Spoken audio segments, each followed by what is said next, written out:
Rasulullah sallallahu alayhi wasallam, when he immigrated to Medina Munawwarah, and we all know that he is stationed at Abu Ayyub al Ansari radiyallahu anhu's home.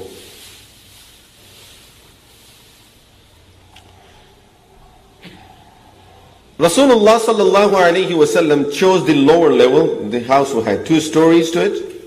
Rasulullah sallallahu alayhi wasallam chose the lower level, that will be easier for him. Abu Ayyub radiyallahu anhu requested Rasulullah sallallahu alayhi wasallam to go on the upper level.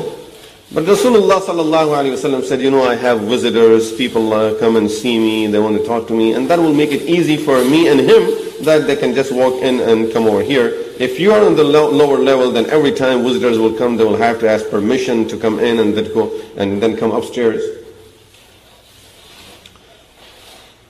So because of this, Abu Ayyub radiyallahu anhu accepted to stay on the upper level, and Rasulullah sallallahu alayhi wasallam stayed on the lower level. But Abu Ayyub radiyallahu anhu was not satisfied. In his heart he feels that how can I stay above Rasulullah sallallahu alayhi wasallam? After spending the first night, he approaches Rasulullah sallallahu alayhi wasallam again and says, Ya Rasulullah, last night me and my wife, we both couldn't sleep the whole night. They both couldn't sleep the whole night. That how could we sleep on this upper level, whereas Rasulullah sallallahu alaihi wasallam is on the lower level? This is bad adab, this is disrespect. Imagine the adab in the heart. It's not just showing off. Okay, he said stay up, so now I don't have to worry about anything. No, look at the deep adab, at how much adab they have for him. And in fact, this is the first time now they have met him. He just came to Medina Munawwarah. It's not that after spending a lot of time they develop that love and respect for him. This is the first time. He's in the house, they don't want to stay up. They stayed up because he said he will be more comfortable downstairs, but now they can't sleep the whole night.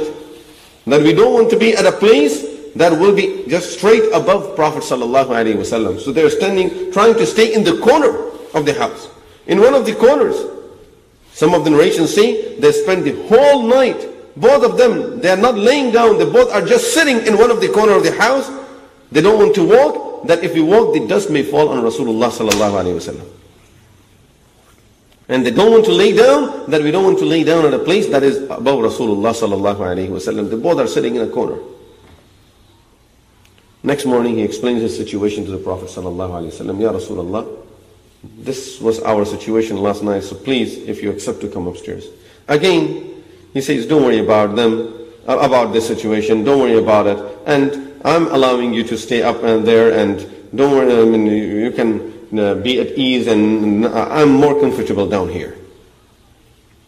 So they accepted that, and again now they're trying to stay in the corner, they don't walk. One day, they brought the jug of water. They spilled water somehow on the upper floor. Abu Ayyub radiyallahu anhu saying, right away we took that sheet that we had and we cleaned all the water to make sure it won't be dripping on Rasulullah sallallahu alayhi wasallam. Abu Ayyub radiyallahu anhu says, that was the only sheet we had at our home. So that was their half, as we know, in the normal situation of many of the Sahaba ridwanullahi alayhim ajma'in, half of the sheet will be their mattress, the other half is like their blanket. Half down and half up. They would have only one sheet in their home. Subhanallah, how many blankets we have at our homes. Now there is no room to put more, and still we want to buy more, but we don't know where to put it. And then we start comparing, subhanallah, with all of this. Many times after performing 2 or 4 extra rak'ahs, we start comparing ourselves with Sahaba ridwanullahi alayhim ajma'in. Really, it is our situation. That sometimes the person has stood for long in Salat al-Tahajjud and now the feet are tired. Today, yeah, I did something.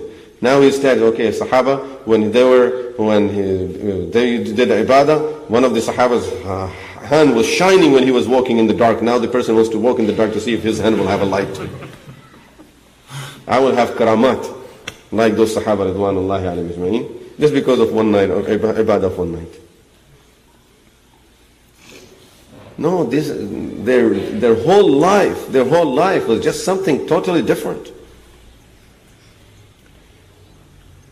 Abu Ayyub al Ansari radiallahu anhu says that whatever food we used to prepare, we would not keep anything of it for ourselves. We would send everything to Prophet sallallahu alaihi wasallam, allow him to eat first, and then we would eat from the same plate, hoping to get the barakah of Rasulullah sallallahu alaihi wasallam.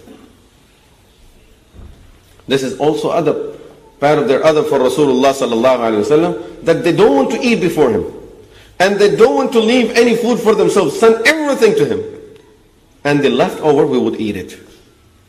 And of course, that is the barakah.